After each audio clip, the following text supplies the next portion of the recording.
ಸರಿ ಮಗ, ಬಾಯ್. ಬಾಯ್.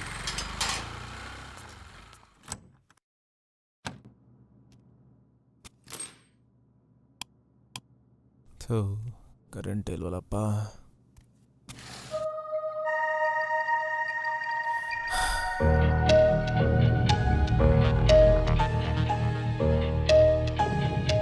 ಈ ಥರ ಸಿಚುವೇಶನ್ ಬರುತ್ತೆ ಅಂತ ನಾನು ಅನ್ಕೊಂಡಿರ್ಲಿಲ್ಲ.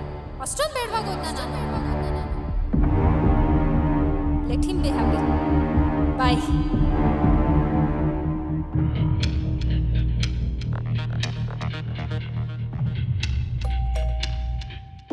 ಯಾರು ಬಂದರು? ಓ ಪೂಜಾ, ನೀವಿಲ್ಲಿ ಬನ್ನಿ, ಕೂತ್ಕೊಳ್ಳಿ.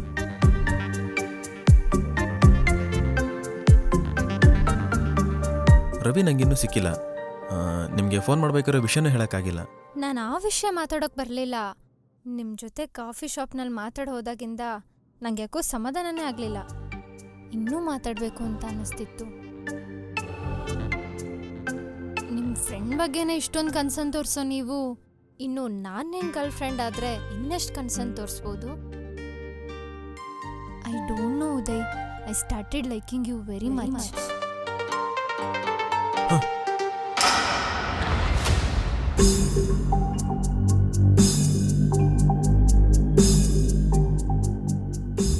ಛೇ, ಯಾಕೆ ಈ ಥರ ಕನಸು ಬಿತ್ತು ನನಗೆ?